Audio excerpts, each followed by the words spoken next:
Izin memperkenalkan diri. Nama Taruni Nindya Putu Ayu Jaya Pradita, nota 2201322 dari kelas TD 3.6.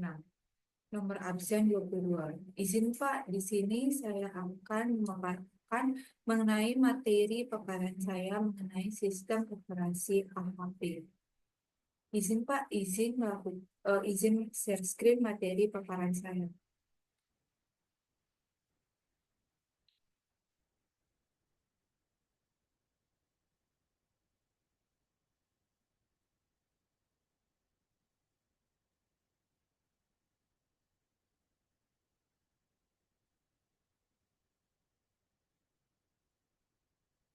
Jadi, pada kesempatan kali ini, saya akan membahas mengenai materi sistem operasi AHP atau Analytical Hierarchy Process.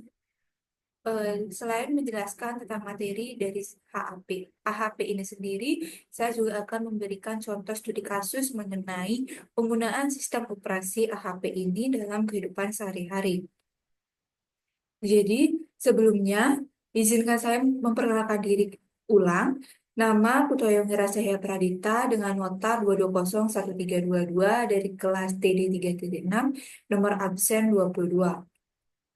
J- Hal-hal yang akan saya bahas pada presentasi atau paparan saya kali ini, yakni yang pertama, ada pengertian berupa latar belakang dari sistem operasi AHP. Yang kedua ada tujuan optimasi. Yang ketiga adalah materi atau model AHP secara umum serta materi AHP secara umum. Yang keempat, tahapan metode penyelesaian suatu masalah dengan menggunakan metode AHP. Dan yang kelima adalah contoh kasus atau studi kasus ataupun contoh penerapan penggunaan AHP ini dalam kasus di kehidupan sehari-hari. Yang pertama, kita akan masuk ke dalam materi pengertian dari AHP atau latar belakang dari penggunaan sistem operasi AHP ini. Jadi, dalam era digital yang semakin berkembang pesat ini, pengambilan keputusan menjadi salah satu aspek yang sangat penting dalam berbagai bidang, baik itu di sektor pemerintahan, industri, maupun akademik. Proses pengambilan keputusan ini seringkali melibatkan banyak faktor yang kompleks, saling berkaitan, dan juga memerlukan analisis yang mendalam. Oleh karena itu, pasti diperlukan sebuah pendekatan yang sistematis untuk membantu dalam menyusun prioritas dan juga menentukan mana pilihan terbaik dari semua pilihan yang ada berdasarkan berbagai kriteria ataupun syarat-syarat yang ada. Salah satu metode yang efektif untuk mendukung pengambilan keputusan ini adalah metode AHP atau Analytical Hierarchy Process, yang mana metode ini dikembangkan oleh Thomas L. Satie pada tahun 1980-an. AHP ini sendiri merupakan sebuah metode pengambilan keputusan multi kriteria yang memanfaatkan struktur hierarkis untuk menganalisis dan juga membandingkan berbagai alternatif berdasarkan kriteria yang telah ditentukan. Dengan menggunakan AHP, proses pengambilan keputusan menjadi akan lebih terukur, transparan, dan juga objektif karena didasarkan pada penilaian yang kuantitatif maupun kualitatif juga. Metode AHP ini adalah data primer yang diperoleh dari wawancara ataupun kuesioner. Data yang digunakan dalam metode AHP adalah variabel-variabel penilaian responden terhadap masalah yang menjadi objek penelitian dalam skala numerik. AHP telah digunakan secara luas dalam berbagai aplikasi seperti contohnya ketika pemilihan lokasi proyek, evaluasi kinerja, manajemen risiko, ataupun penentuan strategis bisnis dan juga dalam aplikasi-aplikasi lainnya. AHP ini sangat digunakan. Popularitas metode ini disebabkan oleh kemampuannya untuk menyederhanakan kompleksitas masalah menjadi elemen-elemen yang lebih mudah untuk dipahami dan juga dianalisis.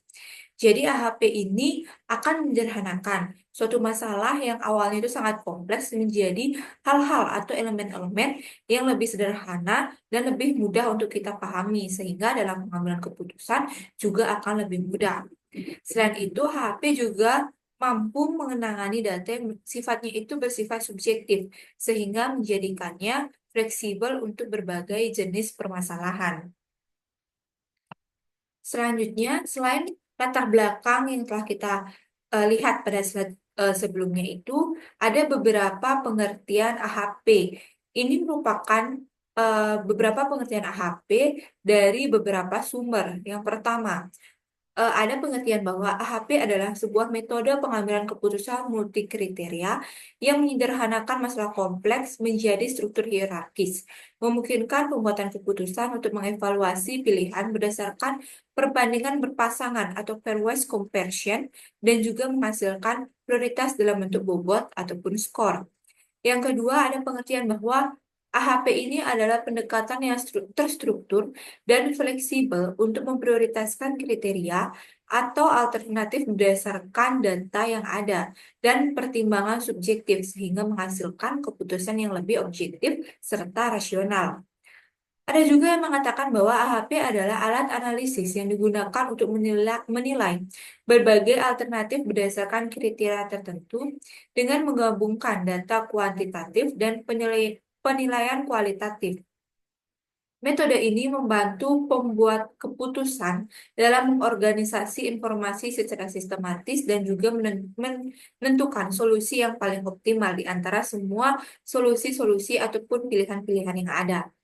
AHP ini juga merupakan sebuah model pengambilan keputusan yang mendukung pembangunan Decision Support System atau DSS, terutama untuk kasus yang membutuhkan pembobotan kriteria dan evaluasi alternatif berdasarkan nilai yang telah ditentukan. Pengertian lainnya mengatakan bahwa AHP adalah metode berbasis matriks yang menggunakan engine value dan juga engine vector untuk menentukan bobot relatif dari elemen-elemen dalam sebuah hierarki, baik itu kriteria maupun alternatif pengambilan keputusan. Dan yang terakhir, ada pengertian bahwa AHP adalah metode yang digunakan untuk membantu perencanaan proyek, pemilihan lokasi, manajemen risiko, ataupun evaluasi kinerja dengan memecah masalah ke dalam elemen-elemen yang lebih kecil dan menentukan prioritas berdasarkan analisa pasangan. Jadi, dari beberapa pengertian ini sebenarnya masih ada lebih banyak pengertian-pengertian mengenai metode AHP ini. Namun, secara umum dapat disimpulkan bahwa AHP itu adalah sebuah metode pengambilan keputusan multikriteria yang menyederhanakan permasalahan yang kompleks menjadi masalah-masalah yang lebih eh, masalah-masalah yang lebih terstruktur dan menjadi masalah yang lebih hierarkis sehingga dalam pemilihan keputusan atau solusi terbaik dapat menjadi lebih mudah. Selanjutnya adalah tujuan optimasi.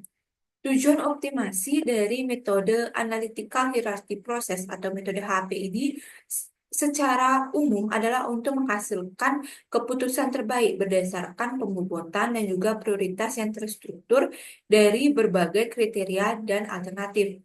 Jika kita kembangkan lagi, maka ada beberapa tujuan optimasi dari AHP ini.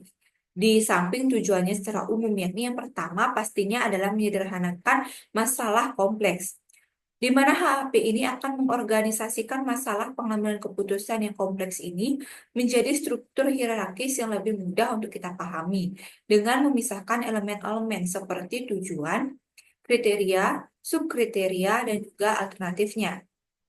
Tujuan optimasi yang kedua adalah menentukan pilihan terbaik. Setelah menyederhanakan masalah yang kompleks, tujuan selanjutnya adalah untuk menentukan pilihan ataupun solusi terbaik. AHP ini digunakan untuk mencari alternatif terbaik dengan cara membandingkan setiap pilihan-pilihan yang ada berdasarkan berbagai kriteria yang penting. Yang ketiga adalah memberikan penilaian yang terukur. AHP akan memberikan nilai ataupun bobot ataupun penilaian yang terukur pada setiap kriteria dan pilihan yang ada, sehingga keputusan dapat dibuat dengan alasan yang lebih jelas dan terukur. Atau dengan kata lain, keputusan yang telah dibuat itu memiliki dasar yang jelas dan juga alasan yang jelas mengapa keputusan itu menjadi keputusan terbaik. Tujuan yang keempat adalah mengurangi bias dalam keputusan. AHP ini akan membuat proses pengambilan keputusan menjadi lebih adil dan objektif karena sebelumnya telah diberikan bobot dan penilaian secara baik itu objektif maupun subjektif sehingga sudah ada dasar dari pengambilan keputusan ini. Selain itu, mengapa bisa HP memberikan pengambilan keputusan yang lebih adil dan objektif? Karena dalam AHP ini menggunakan cara yang terstruktur dan juga sudah terencana. Tujuan optimasi yang kelima adalah memastikan keputusan yang diperoleh itu merupakan keputusan yang logis. AHP akan mengecek apakah penilaian yang diberikan itu konsisten dan masuk akal sehingga hasil keputusan itu bisa dipercaya ataupun tidak. Dan tujuan optimasi yang terakhir adalah membantu membuat keputusan dengan banyak faktor. Pastinya, dalam menentukan keputusan yang terbaik itu sebelumnya ada banyak faktor ataupun kriteria-kriteria yang ada. HP ini cocok digunakan untuk keputusan yang melibatkan banyak aspek ataupun kriteria sehingga semua hal yang penting ini bisa dipertimbangkan sebelum dapat membuat keputusan yang terbaik atau keputusan yang optimal. Selanjutnya kita masuk ke dalam materi atau model dari AHP ini. Jadi dapat dilihat pada layar sebelah kiri ada bagan AHP, di mana dalam bagan HHP ini atau hierarki HHP ini dimulai dari yang paling atas itu merupakan goal, yang selanjutnya di bawahnya itu diikuti oleh kriteria-kriteria, baik itu kriteria 1, 2, 3, hingga kriteria-kriteria lainnya. Di bawah kriteria terdapat subkriteria, jadi masing-masing kriteria memiliki sub-sub kriteria lainnya. Dan yang di paling bawah ada alternatif. Jadi kita akan membahas satu persatu bagian dari hierarki bagan hierarki pada metode HP ini. Yang pertama, itu ada bagian level 1 atau merupakan level tujuan ataupun goal. Jadi posisi paling atas ini pada dalam hierarki HP ini merupakan disebut dengan goal atau tujuan. Fungsinya adalah untuk menunjukkan apa yang ingin dicapai dalam proses pengambilan keputusan tersebut. Contoh, tujuan dari proses pengambilan keputusan itu mungkin untuk memilih lokasi terbaik untuk pembangunan seperti pembangunan pusat logistik, pembangunan mall misalnya, pembangunan sekolah dan lain sebagainya. Atau contoh yang kedua yaitu menentukan vendor terbaik untuk pengadaan barang.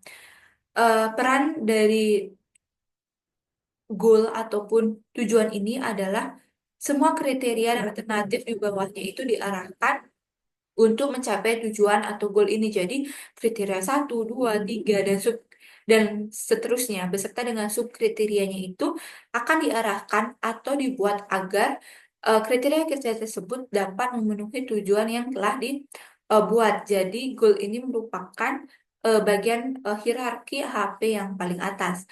Di bawah goal terdapat level kedua atau bagian kedua yang kita sebut dengan kriteria. Jadi kriteria ini terdiri dari kriteria 1, 2, 3 dan kriteria-kriteria lainnya eh, sesuai dengan tujuan atau goal yang telah ada di level paling atas. Posisinya itu ada di bawah tujuan dan merupakan komponen utama dalam proses evaluasi. Fungsi dari kriteria adalah menentukan aspek-aspek penting yang menjadi asal penilaian alternatif. Kriteria digunakan untuk membandingkan alternatif secara lebih spesifik. Langkah selanjutnya pada kriteria ini adalah setiap kriteria akan dibandingkan secara berpasangan. Jadi kriteria 1 dibandingkan dengan kriteria 2, dibandingkan dengan kriteria 3, dan lain sebagainya untuk menentukan bobot prioritas. Eh, di mana untuk menentukan seberapa penting satu kriteria dibandingkan dengan kriteria-kriteria lainnya. Selanjutnya ada level ketiga atau bagian ketiga di bawah kriteria, yakni kita sebut dengan subkriteria. Di mana bagian subkriteria ini bersifat opsional, boleh ada ataupun tidak. Jika diperlukan, kriteria utama dapat dipecah menjadi beberapa subkriteria untuk detail yang akan lebih spesifik. Fungsinya adalah untuk memberikan penilaian yang lebih rinci terhadap kriteria-kriteria tertentu. Dan yang terakhir adalah bagian alternatif, yang mana posisinya adalah paling bawah dalam hierarki AHP. Fungsi dari alternatif ini adalah untuk berisi opsi atau solusi yang akan dipilih berdasarkan kriteria dan subkriteria yang telah diberi pembobotan ataupun nilai sebelumnya. hasil akhirnya adalah alternatif dengan skor prioritas yang tertinggi dan akan dipilih menjadi solusi yang optimal atau pilihan yang terbaik. Sebelumnya, setiap alternatif yang ada itu akan dibandingkan dengan kriteria untuk menghitung skor prioritas akhir. Nah, skor prioritas akhir yang tertinggi inilah yang akan menjadi pilihan terbaik, solusi terbaik, ataupun keputusan yang terbaik. Selanjutnya, kita masuk ke dalam tahapan AHP.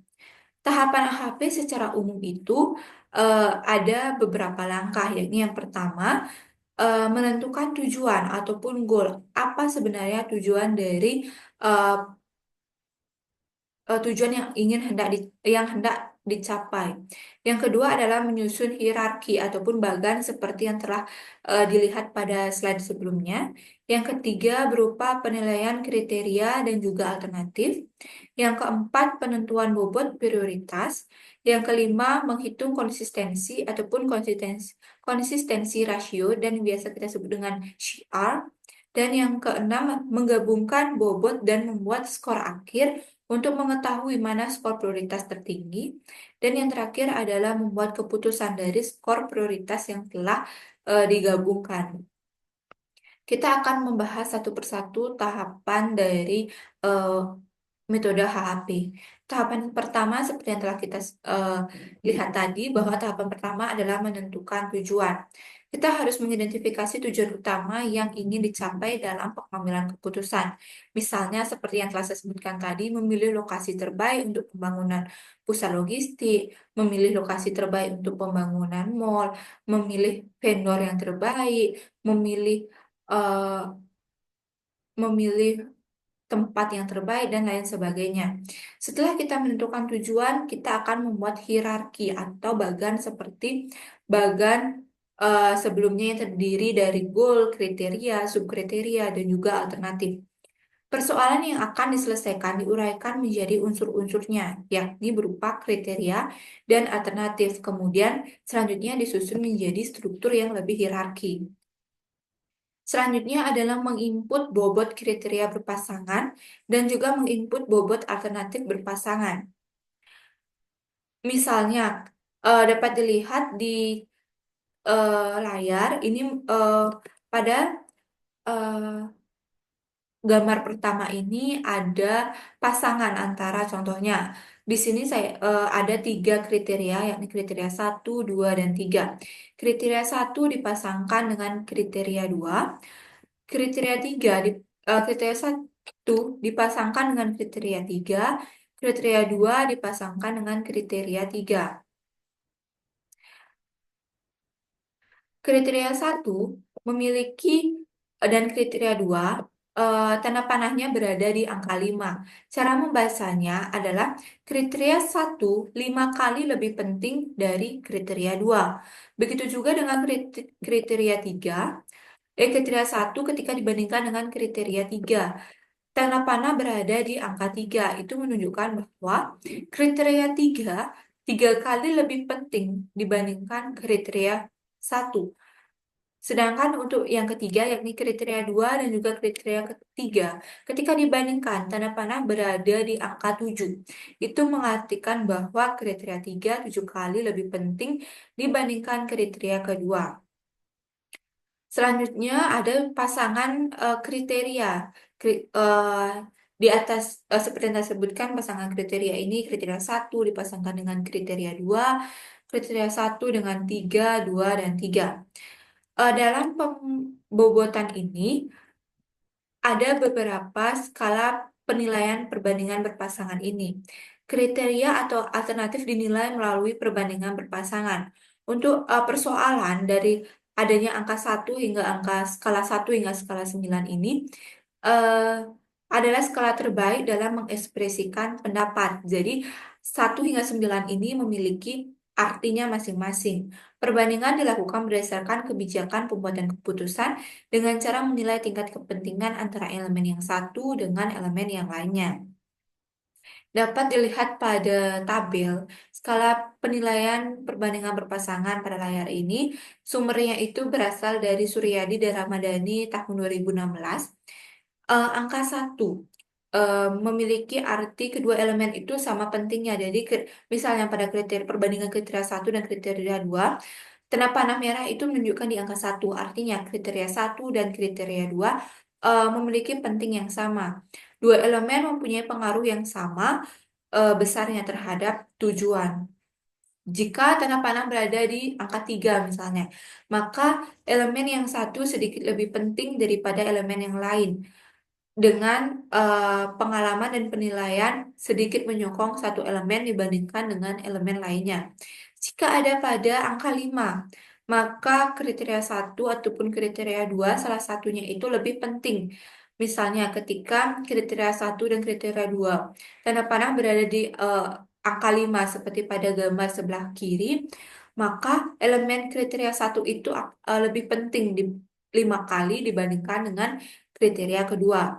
Apabila ada di angka 7, maka elemen yang satu jelas lebih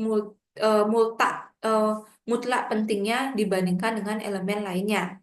Apabila berada di angka 9, satu elemen mutlak penting daripada elemen lainnya. Atau dengan kata lain, elemen satu itu memang lebih sangat penting dibandingkan dengan elemen lainnya.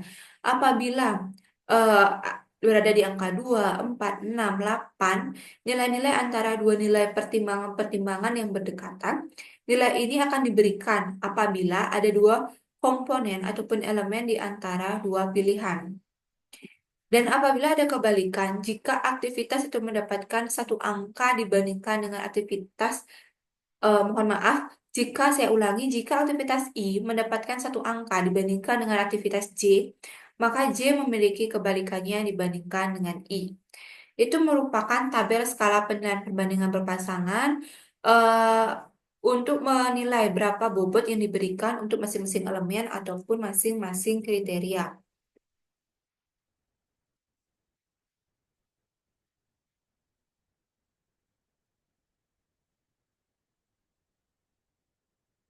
Selanjutnya, langkah selanjutnya adalah menetapkan prioritas elemen. Jadi setelah kita memberikan skala pada masing-masing elemen ataupun kriteria, kita input data tersebut ke dalam matriks perbandingan kriteria seperti dapat lihat pada gambar. Jadi K11, K21, K31, dan hingga K33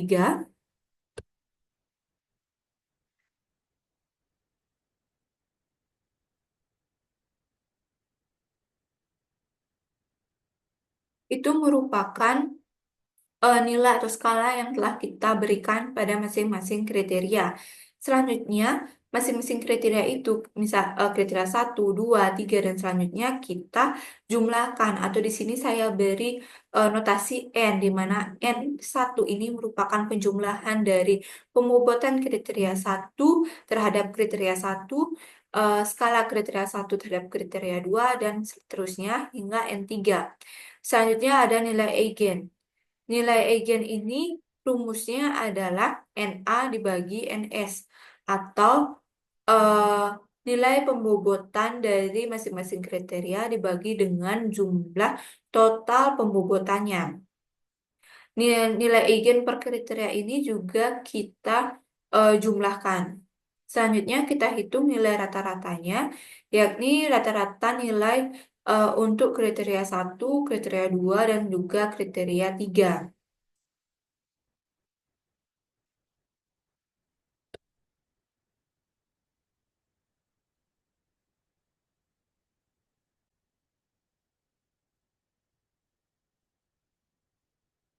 Selanjutnya, setelah kita menetapkan prioritas elemen, kita masuk ke tahap selanjutnya, yakni menentukan bobot prioritas. Untuk setiap kriteria dan alternatif, perlu dilakukan perbandingan berpasangan. Nilai-nilai perbandingan relatif kemudian diolah untuk menentukan peringkat alternatif dari seluruh alternatif, baik kriteria kualitatif maupun kuantitatif, dapat dibandingkan sesuai dengan penilaian yang telah ditentukan untuk menghasilkan suatu bobot dan juga prioritas. Bobot atau prioritas ini dihitung dengan manipulasi matriks atau dengan penyelesaian matematik. Normalisasi matriks dengan membagi setiap nilai pada kolom dengan jumlah kolom.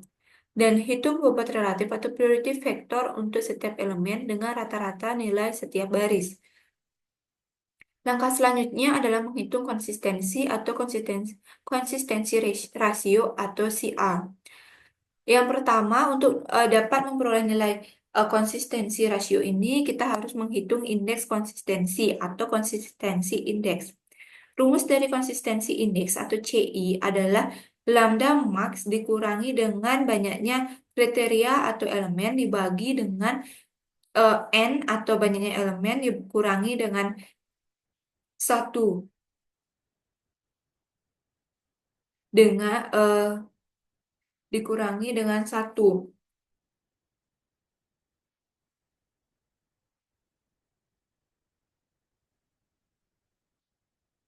Langkah kedua adalah kita harus menghitung nilai indeks random konsistensi atau IR. Nilai IR ini bergantung pada jumlah atau banyaknya elemen atau kriteria yang kita gunakan. Dapat dilihat pada layar, ini merupakan tabel indeks random konsistensi atau IR. Untuk jumlah elemen atau kriteria satu nilai IR-nya 0,00, untuk 2 0,00, elemen 3 0,58 hingga 15 elemen dengan nilai IR 1,59. Setelah kita memperoleh nilai CR dan juga IR, kita dapat menghitung nilai rasio konsistensi atau CR dengan rumus CR sama dengan CI dibagi dengan IR. Ketika sudah memperoleh nilai CR, kita dapat mengetahui apakah CR-nya itu sudah konsisten, belum konsisten, uh, ataupun belum konsisten di mana jika nilai CR yang kita peroleh kurang dari sama dengan 0,1, maka dianggap sudah konsisten, dan jika nilai CR yang kita peroleh lebih dari sama dengan 0,1, maka belum konsisten. Ketika kita memperoleh nilai CR itu belum konsisten, diartikan bahwa adanya kesalahan ketika penginputan dalam bobot masing-masing kriteria, sehingga kita perlu melakukan cek ulang pada penginputan bobot-bobot pada masing-masing kriteria. Setelah itu kita masukkan ke dalam tabel untuk mempermudah kita ketika melakukan perhitungan. N itu merupakan jumlah elemen ataupun jumlah kriteria. Lambda max atau lambda maksimum untuk mencari CR tadi, di mana lambda maksimum ini kita peroleh dari rumus. Rumus lambda maksimum ini adalah eh, rat- adalah jumlah dari masing-masing nilai bobot masing-masing elemen dan ataupun kriteria dikali dengan rata-ratanya ditambah dengan misalkan cara untuk mencari lambda, yakni eh,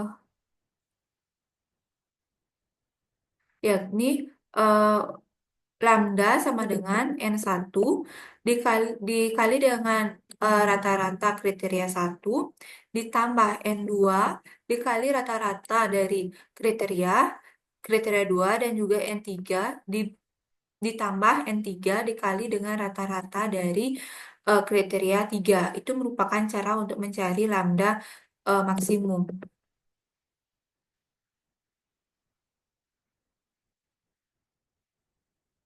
Selanjutnya, untuk CI itu diperoleh dari rumus sebelumnya, yakni lambda maksimum dikurangi N dibagi N dikurangi satu.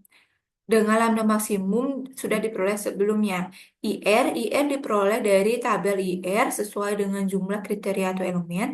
Dan CR diperoleh dari perbandingan antara CI dibagi dengan IR. Sedangkan status ini akan diperoleh dari hasil CR. Jika kurang dari 0,1, maka sudah konsisten, dan jika lebih dari sama dengan 0,1 belum konsisten. Dan apabila belum konsisten, maka harus dicek kembali apakah ada kesalahan dalam penginputan bobot. Setelah melakukan menghitung konsistensi rasio, kita masuk ke dalam perbandingan alternatif masing-masing kriteria. Jadi masing-masing kriteria ini kita bandingkan untuk menentukan bobotnya dia, masing-masing kriteria itu seberapa besar. Setelah setelah membuat perbandingan alternatif masing-masing kriteria dan diperoleh bobot masing-masing kriteria, kita akan menggabungkan bobot dan membuat skor akhir.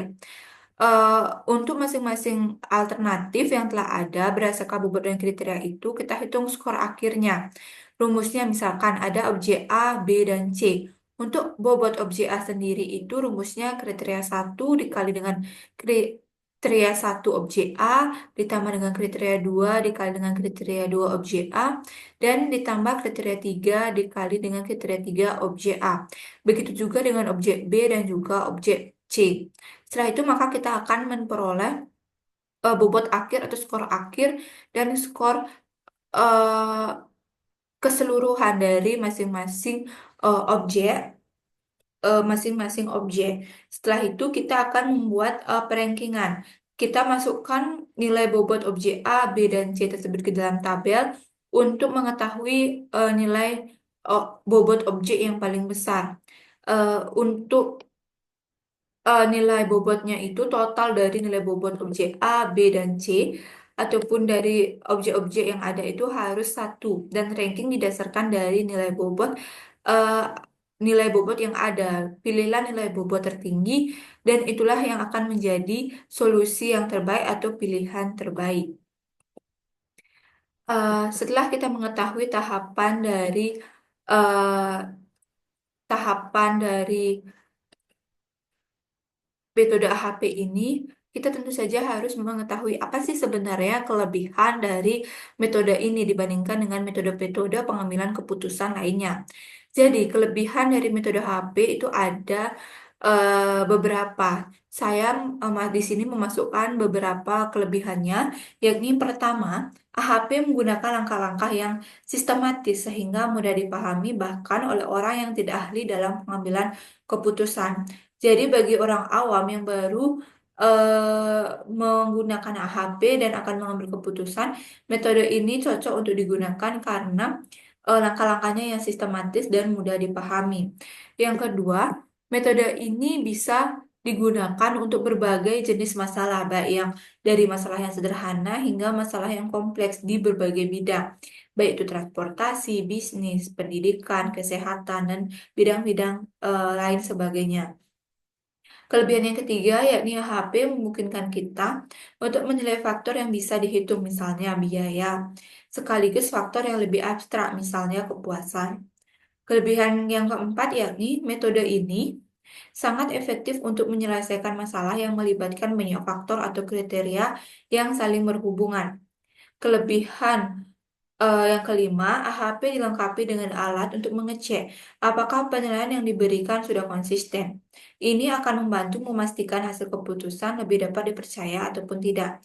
Jadi ketika kita menghitung dalam metode HP sebelumnya itu, kita sebelumnya harus mengetahui nilai CR yang akan CR, IR, dan juga CI, di mana itu akan membantu kita untuk mengetahui apakah perhitungan kita sudah konsisten ataupun belum.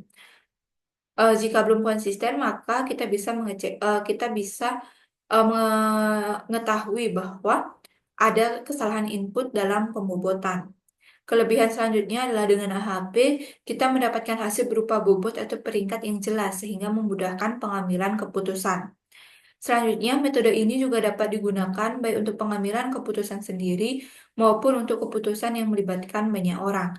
Dan yang terakhir, AHP membantu memberikan bobot pada setiap kriteria sehingga kita tahu mana yang paling penting untuk diperhatikan.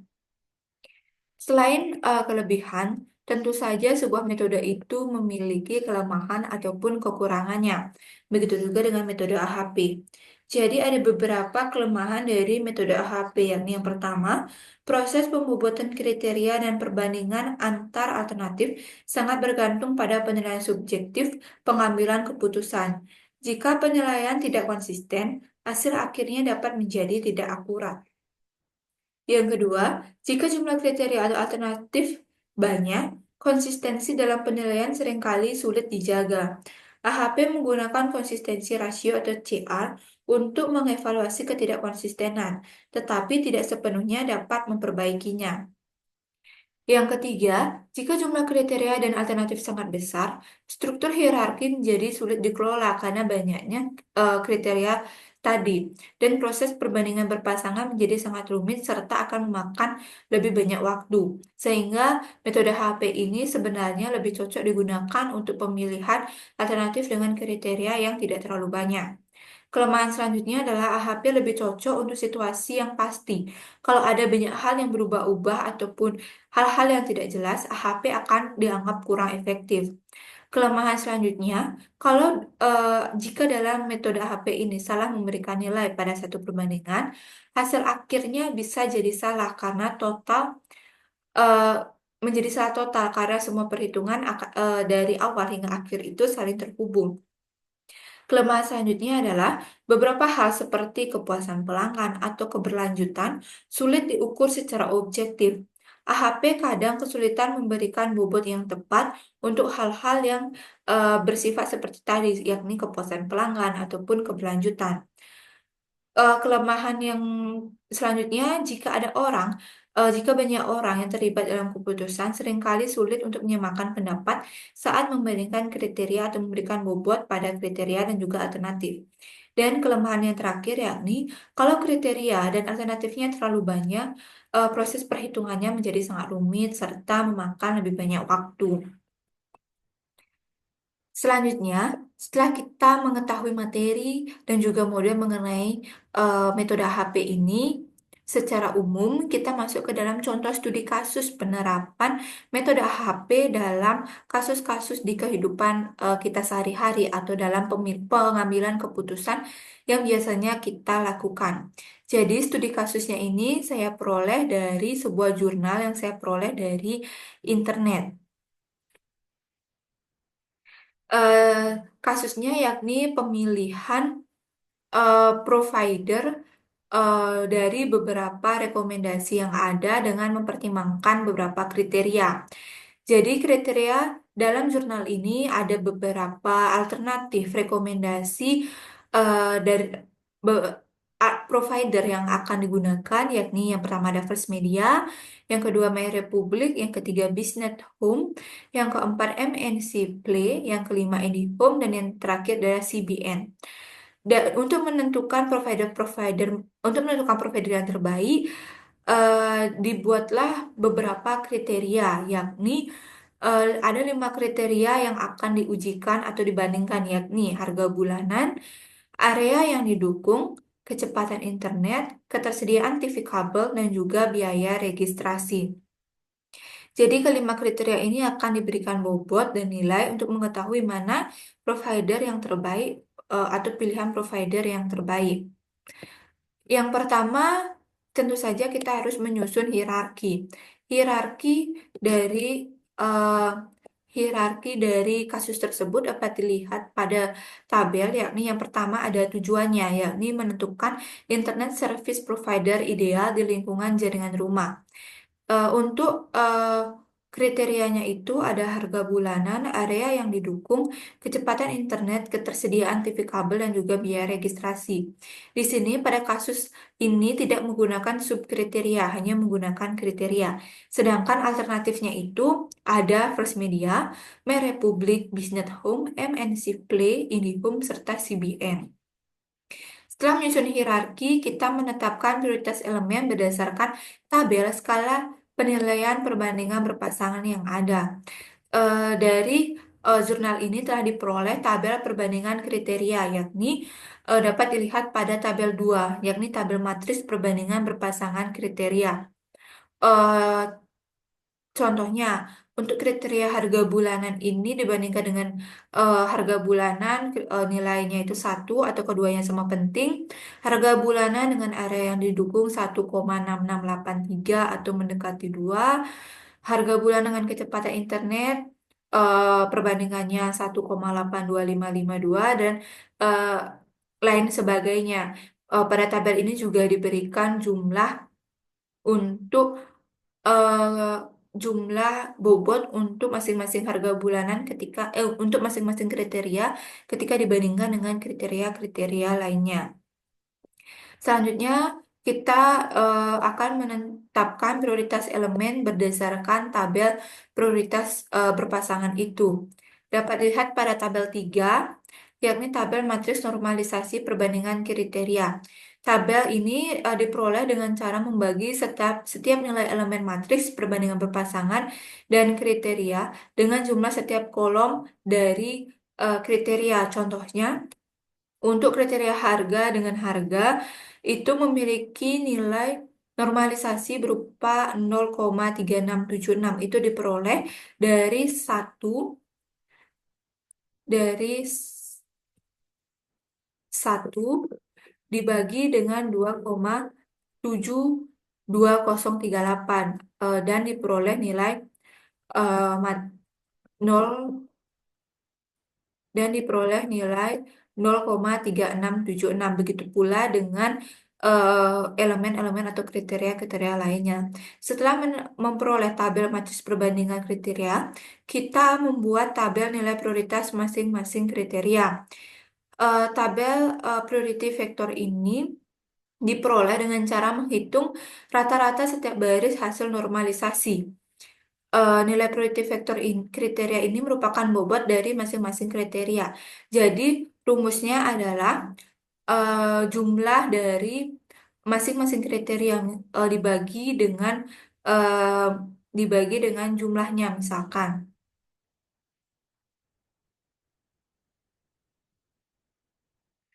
Untuk harga memiliki jumlah Untuk harga memiliki jumlah 1,6714 dan ada 5 perbandingan kriteria sehingga untuk mencari priority vector kriteria ini rumusnya 1,67174 dibagi dengan 5 diperoleh 0,33435. Untuk penjelasan lebih rincinya nanti kita akan bahas pada file Excel yang telah saya siapkan.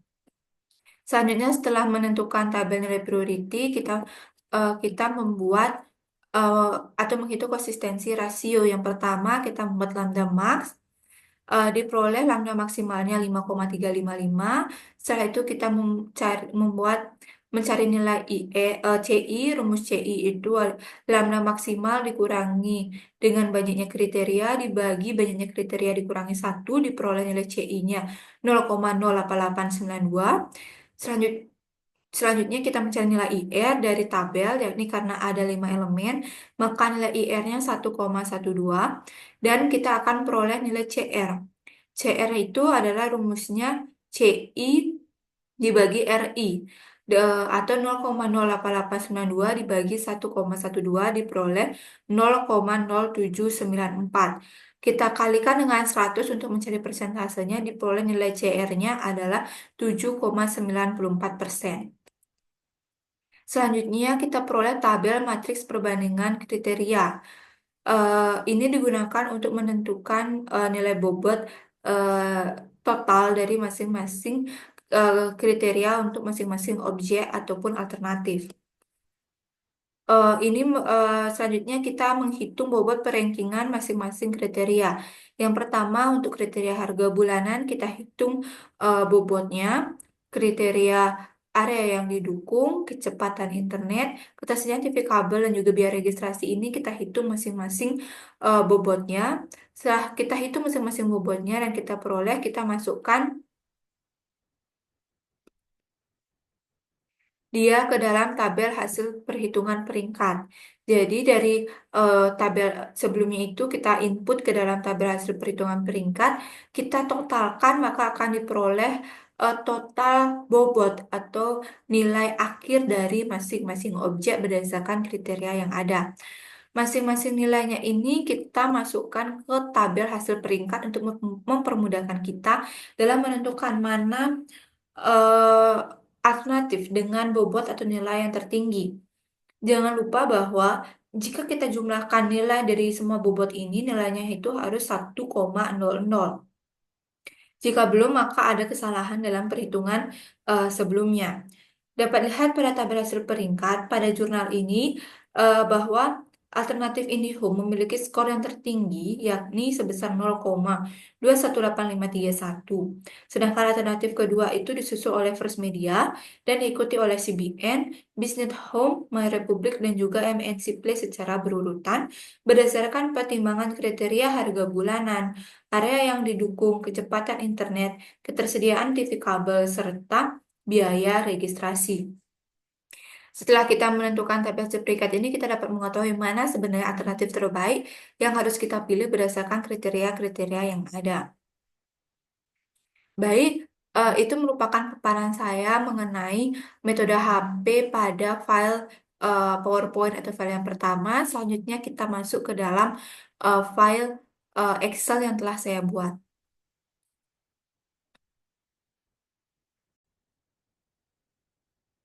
Sebelum kita masuk ke dalam paparan pada file Excel, saya ingin menunjukkan jurnal yang saya gunakan sebagai sumber dalam studi kasus pada paparan kali ini.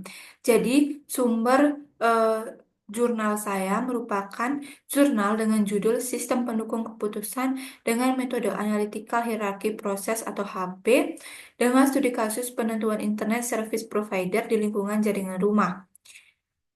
Pada jurnal ini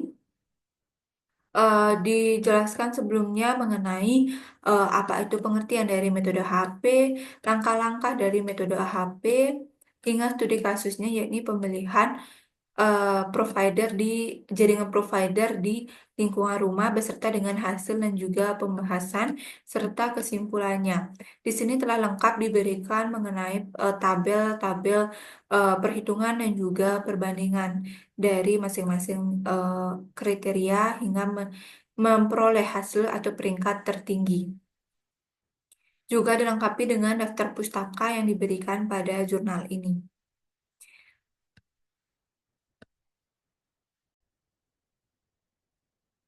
Selanjutnya kita masuk ke dalam file perhitungan dengan Excel. Di sini saya membuat berdasarkan data yang ada di dalam jurnal tersebut. Saya masukkan datanya ke dalam Excel untuk melakukan perhitungan apakah sudah sesuai dengan eh, tabel yang diberikan pada jurnal. Jadi pada yang pertama ini saya membuat penyajian struktur hierarki sesuai dengan tabel bagian hierarki yang telah ada pada jurnal.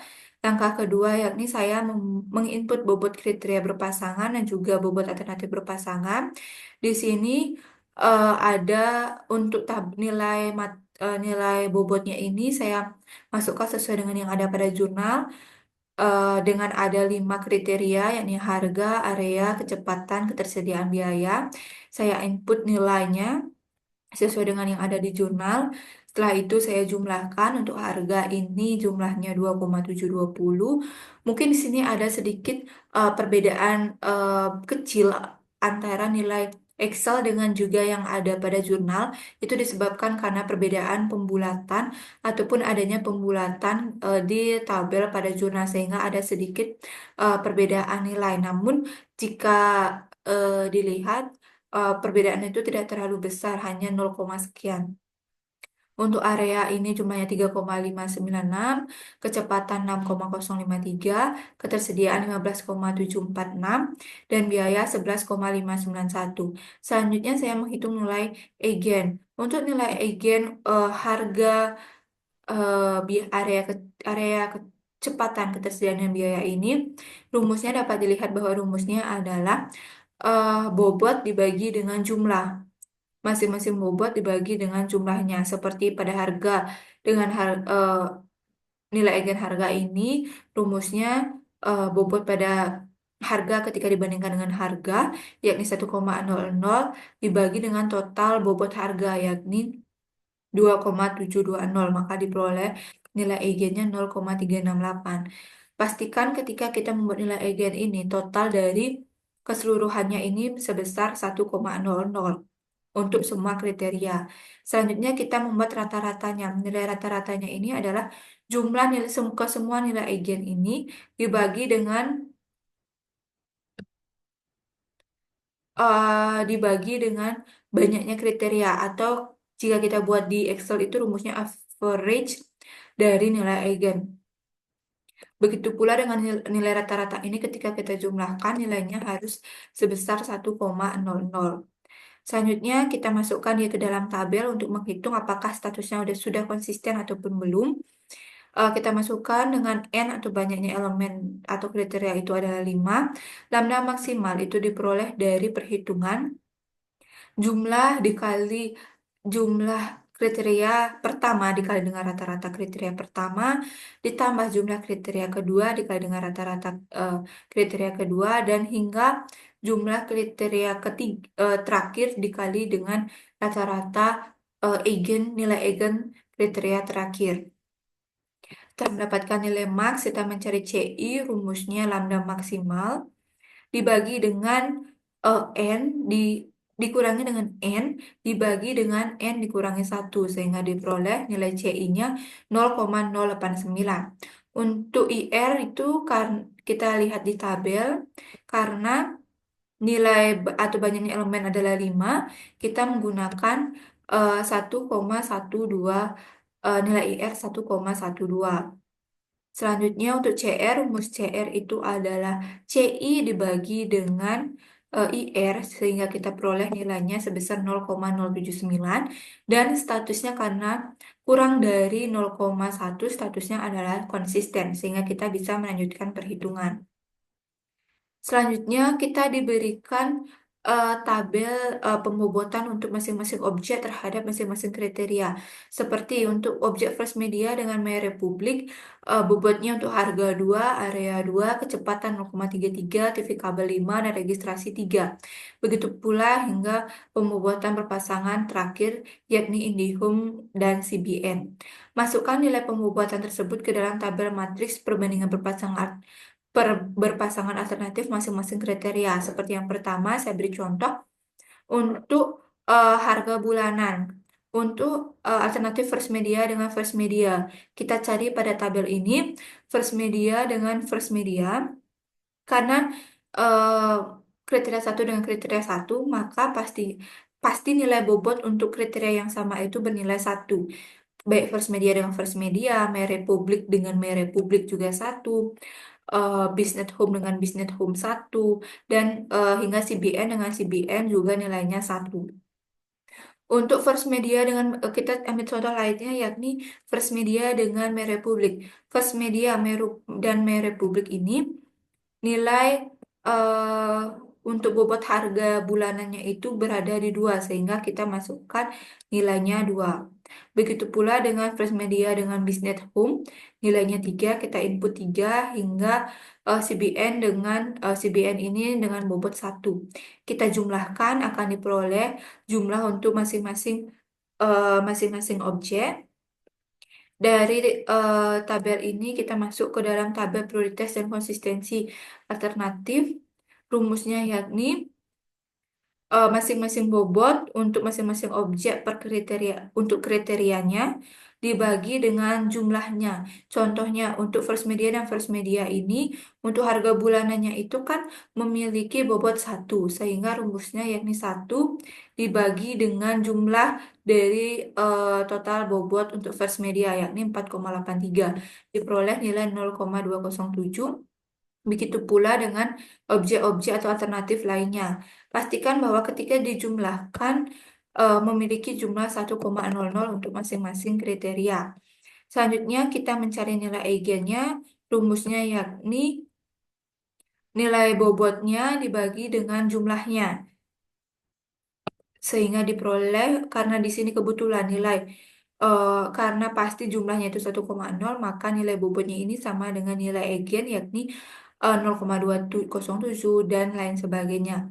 Kita cari nilai rata-rata nilai eigennya, setelah itu kita jumlahkan dan pastikan bahwa nilai rata-ratanya itu bernilai 1,00. Setelah itu kita akan peroleh sama seperti awal, kita peroleh nilai N, eh, lambda max, CI, IR, CR, dan statusnya. Di sini N-nya kenapa berjumlah 6? Karena di sini ada 6 elemen atau 6 alternatif, sehingga kita menggunakan elemennya 6. Setelah itu kita peroleh nilai lambda max, CI, IR, dan juga CR, serta statusnya. Begitu pula dengan kriteria-kriteria lain, yakni seperti area yang didukung, kecepatan internet, ketersediaan TV kabel, biaya registrasi, itu memiliki cara yang sama seperti penginputan pada kriteria harga bulanan, sehingga eh, tidak akan saya jelaskan lagi karena cara penginputan juga perhitungannya itu sama dengan perhitungan pada harga bulanan. Selanjutnya, setelah kita membuat perbandingan alternatif pada masing-masing kriteria itu, kita masuk untuk menghitung bobot perankingan. Kita masukkan nilai total bobot perankingannya ini.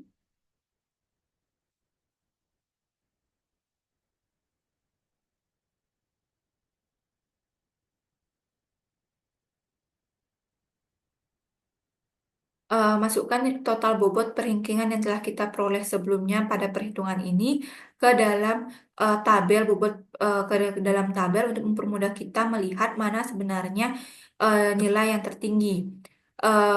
Di sini dengan 6 eh, alternatif diperoleh bahwa nilai tertingginya itu berada pada alternatif IndiHome dengan total yakni 0,21853, sehingga alternatif IndiHome sehingga dapat ditarik kesimpulan bahwa alternatif IndiHome ini memiliki skor yang tertinggi, diikuti oleh First Media, CBN, Biznet, MyRepublik, serta yang terakhir yakni MNC Play. Dari kesimpulan ini, kita dapat memperoleh bahwa IndiHome menjadi pilihan atau solusi terbaik dengan perhitungan metode AHP yang telah dihitung sebelumnya. Saya jelaskan lagi bahwa pada perhitungan ini dengan menggunakan rumus yang ada, nilai dari hasil perhitungan ini memiliki sedikit perbedaan dengan perhitungan atau tabel yang telah diberikan pada jurnal. Hal itu disebabkan karena adanya perbedaan dalam pembulatan angka belakang koma sehingga terjadi sedikit perbedaan nilai. Namun tidak perbedaan tersebut tidak terlalu signifikan. Sekian penjelasan saya mengenai eh, metode HAP mulai dari yang sebelumnya pada file PowerPoint yakni pengertian, latar belakang, tujuan, eh, langkah-langkah tahapan materi secara umum serta penjelasan studi kasusnya secara umum serta penjelasan mengenai perhitungan dari studi kasus yang ada pada jurnal itu dalam bentuk Excel dan kita coba hitung dengan menggunakan rumus. Mohon maaf apabila ada kesalahan dalam penjelasannya ataupun kurang jelas. Eh, saya tutup paparan dan juga presentasi saya kali ini dengan sekian dan terima kasih.